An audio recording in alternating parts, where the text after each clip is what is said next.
bro, we've gone through this. The El Salvadorian president has really no serious interest, actual interest in releasing this man. All right. He's there. Okay. He basically admitted in court records that he came into the United States of America illegally in 2012. He admitted that. That was known information. All right. But either way, guys, he's not letting him go. He's still an El Salvadorian citizen. Why would why would El Salvador deport basically this man back to the United States of America just for us to just then deport him back? Where's the logic in this here? Nah, bro. No. You associated with MS-13. That's your fault. You did that. That's no one else's fault here, bro. It's not. All right. But anyway, let's go jump into it. This is a suggestion via Discord, guys. Let's do it. Senator Chris Van Hollen meeting face-to-face with a suspected MS-13 gang member in El Salvador. Just incredible. Madeline Rivera is live in Washington with the details. Good morning, Maddie. Good morning, guys. This was a turn of events after Maryland Senator Chris Van Hollen was initially denied from entering that maximum security prison where Kilmar Abrego Garcia is being held. Van Hollen posting this photo on X saying he's spoken to Abrego Garcia's wife and will give a full update soon. El Salvador's President Nayib Bukele is mocking this meeting, saying in part Kilmar Abrego Garcia has miraculously risen from the death camps and torture. He also suggests he's still not looking to release Abrego Garcia, saying he gets the honor of staying in El Salvador's custody. Per the New York Post, a conservative watchdog, the American Accountability Foundation, is now demanding an ethics probe into Van Hollen's El Salvador trip. The organization's president says Senator Van Hollen decided that he would use Senate funds to fly to El Salvador and advocate for an enemy of the United States. But Van Hollen argues the government has not backed up its claim that Abrego Garcia is a member of MS-13. Right. Here's the thing, guys. They do keep saying allegedly, all right? And I've said this many a times, and you guys have sent me a good amount of these videos where all they basically keep saying is allegedly. Like, I can allege anything on anyone, okay? So I want to know, how about this here, guys? I'm pretty fair. Show me the evidence. Make the evidence public of what you know or why you perceive him to be a member or an affiliate or an associate of this absolutely nefarious, street fraternity, guys. What about that? Show that to the public, and I think the public will probably back down. Probably not the ones who are emotionally tied to this here, because they don't want to see anyone that has come into the United States of America illegally, as he openly stated himself, right? Sent back to whatever country they came from. They don't want to see any of that, guys. And listen, I understand that mentality almost exclusively, okay? When it comes down to the concept of a refugee or an actual person seeking asylum, we have enough space to help people that are refugees, absolutely, along with actual asylum seekers. The problem is that when people think that economic migrancy is classed as asylum, okay, we need to fix that, okay? That's where I'm at right now. That's where I'm at personally, mentally with the situation. If he is, show us, and I think everyone will stop. I have been fighting against MS-13 for probably longer than Donald Trump even heard about MS-13. Okay. The administration says an immigration judge back in 2019 found reliable testimony that Abrego Garcia was a member of MS-13, but he wasn't deported because of safety issues. Okay. Here's President Trump talking about the case. So there's information. I have to refer again to the lawyers. I'll have to do what they asked me to do. I had heard that there were a lot of things about a certain gentleman, perhaps it was that gentleman, that would make that case be a case that's easily winnable on appeal. So we'll just have to see. I'm going to have to respond to the lawyers. The legal back and forth means this case could ultimately land back in the hands of the Supreme Court. Lawrence, Ainsley, and Brian. Incredible. It will. Thanks, Maddie. You got it. So Senator Van Hollen was able to get his interview. Yeah. So Democrats have margaritas with MS-13. Well, we don't know Yeah. that. But the That's what he did. I mean, it was a margarita. That's what pictures look was like it just was said. water. I think that was. Yeah. Why do they have salt on the rim of water, though? You're saying that because President Bukele said that. Okay, now that's water, bro. That's water. Those are margaritas. I think the president was just like, hey, listen, I think he was being facetious here. Miraculously, he's risen from the death camps and the torture, now sipping margaritas with Senator Van Hollen in a tropical paradise of El Salvador. Okay, first of all, why isn't he not in shackles? Why isn't he in shackles? Where are they eating? Right. He's allowed to leave the prison and then come back? Or is that like some restaurant at the prison? I don't even Right, know. because it definitely does not look like a prison garb. I don't know what deal So they bizarre. worked at. I don't know what they were drinking, but at the Okay, nah, bro, hold on, wait, look closely. No, there is definitely something around the rim of each of these cups here that's not around the rims of these cups here. There's also a cherry here. Guys, it may be some type of like spirit of sorts. At the end of the day, why are you doing this with a criminal? Especially, maybe you could have claimed ignorance before.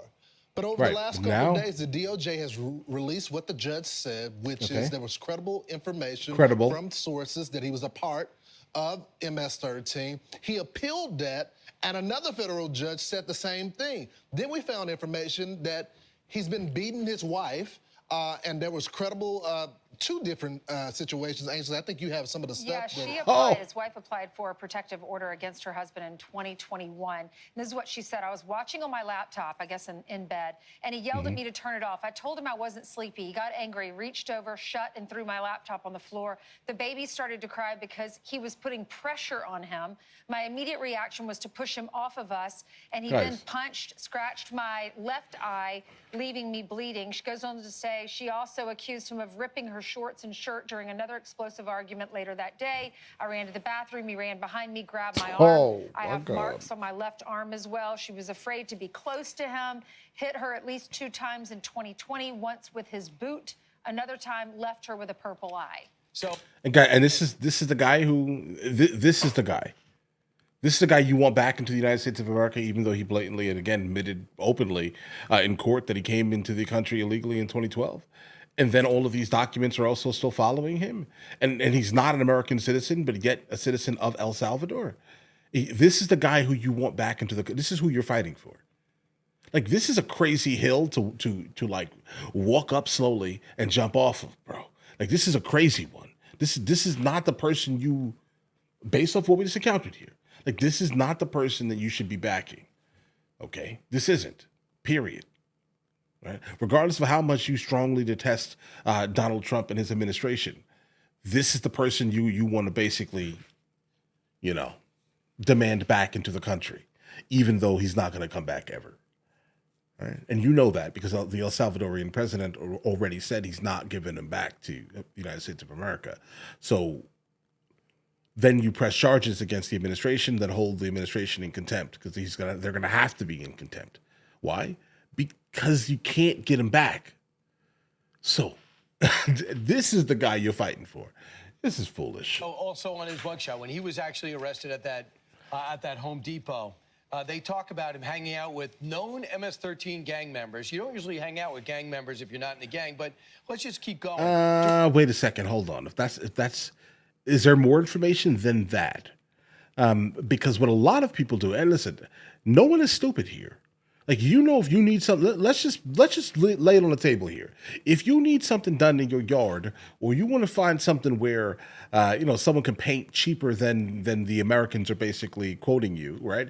If you want someone to do these things, where do you go in a pickup truck? Let's all answer in the comments. Okay, let's all answer in the comments. I hope that's not the information, because a lot of people that come in here in a very illicit manner and they're looking for some type of work, guess where they go? Let's all answer at the same time. Home Depot parking lot. It's the Home Depot parking lot. During the interview with officers, they observed that he was wearing a Chicago Bulls hat and a hoodie with rolls of money covering the eyes, ears, and mouth of the presidents on the separate denominations. Officers show such clothing to be indicative of the Hispanic no, that's gang MS-13. culture. The meaning of the clothing is represent. It is. See It's a gang tattoo. No evil, say no evil. Oh, and that's when you no. wear the MS-13 stuff. So that's why a judge looked at his case and go, this guy's in the gang. Yeah, when he he is. realized he was going to be shipped out, he said, I can't be. He goes, I'm claiming asylum. They go, well, we're going to reject something. He goes, if you reject it, don't send me back to El Salvador, because I think my life's going to be in jeopardy. Well, that was one reason why he wasn't deported. Yesterday, he made a statement saying that he had no fear of going back to any Central American nation.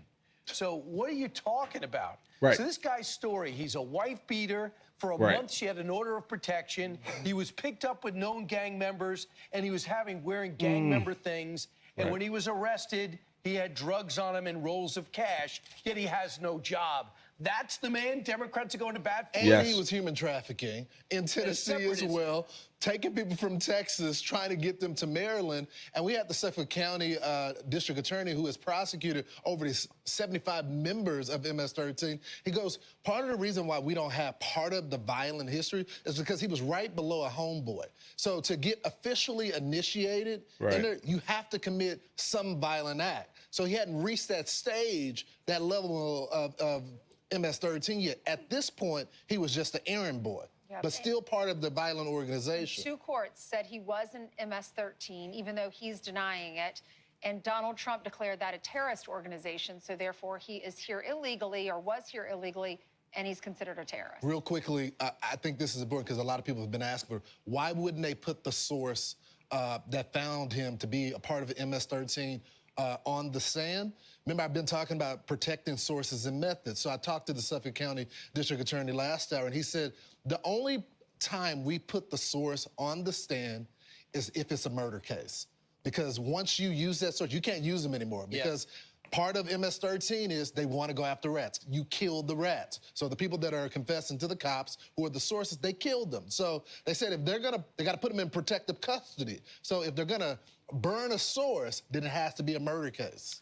I'm Steve Ducey. Guys, nah, this is crazy. This is crazy. I'm going to research every single aspect of it, and the next time that you guys send me something about this, we'll fill in the blanks if things don't make any sense. You get what I mean here? If this is valid, okay. You guys sent me also something from the left's perspective, and we went ahead and reacted to that also. That should be right underneath or above this video that you're watching now, right? So the thing about this here is, getting the full story here now, or moderately the full story, this is not a hill to die on, guys. Not this one. It's too flawed. Like, did you not believe that this information was going to be spread out? You're just virtue signaling, as usual. No real validity, just emotions. No real validity, just emotions in this case here, guys. This is crazy. This is crazy, right? Like, I mean, there comes a time where where common sense is just completely being overshadowed by the absolute idiocy of emotion in this context. He did all of these things, bro. He's been charged with all of these things openly, without any singular issue, said that he came into the United States of America illegally. And then when he was about to be deported, the first time, the man says, what? I'm scared for my life? Last ditch effort, right? And then now he says, no, I have no fear. What do you mean? I never had any fear. Bro, what are you talking about? This is silly. All right? Get this man out of the news cycle. I'm tired of hearing about him now, bro. I'm going to be honest, guys. Like, this is not the one. This is making Democrats look crazy. Or maybe that's why they're doing it. Like, they still don't truthfully understand exactly why so many people decided to vote against every single thing that they want and pushed. Think about that for a second here. But all right, listen, guys, if you guys are new here, please like and subscribe. But in the meantime, I'll catch you guys later.